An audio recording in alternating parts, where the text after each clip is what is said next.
inson oxirat safariga yo'l olgan yo'l to'g'risi faqat bitta yo'ldir. Bitta to'g'ri yo'ldan boshqa yo'llar hammasi bular ham noto'g'ri yo'l hisoblanadi.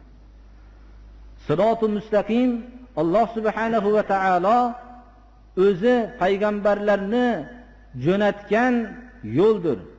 Oxirgi Muhammad alayhissalom tarafidan jo'natilingan bu kishi olib kelgan yo'l bizga islom yo'lidir. Mana bu yo'l to'g'ri yo'ldir.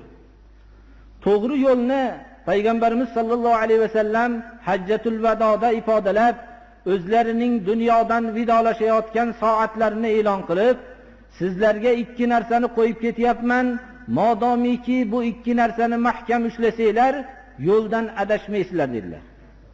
Agar biz to'g'ri yo'lda yurmoqchi bo'lsak, Rasululloh sallallohu alayhi vasallamning vasiyatlarini qabul qilsak, Qur'on va hadis yo'li bilan ketsak, mujtahid ulamolarimiz mana shu Qur'on va hadisdan istixroj qilganlar. Biz mana shu yo'lni tutar ekanmiz, to'g'ri yo'lni ushlagan bo'lamiz. Ihdinas siratal mustaqim. Mana inson o'zining qisqa hayotiga bir nazar tashlasa, to'g'ri yo'lda ketishlikni qanchalik qiyinligini biladi.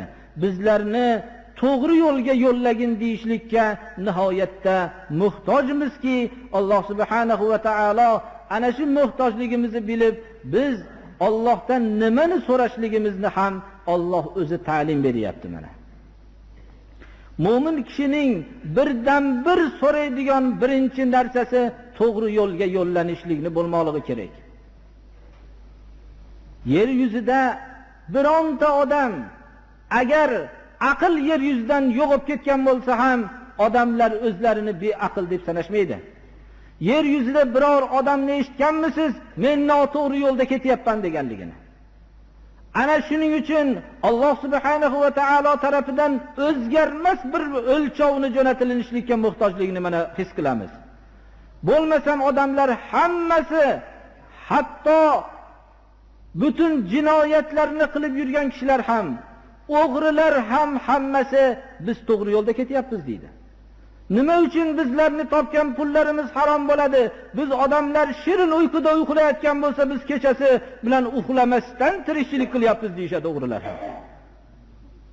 Agar odamlarning to'g'ri yo'lni tanlashlikni o'z ixtiyorlariga qo'yilganda, yer yuzida birorta odam to'g'ri yo'ldan chiqmagan hisoblashgan bo'lardi o'zlarini.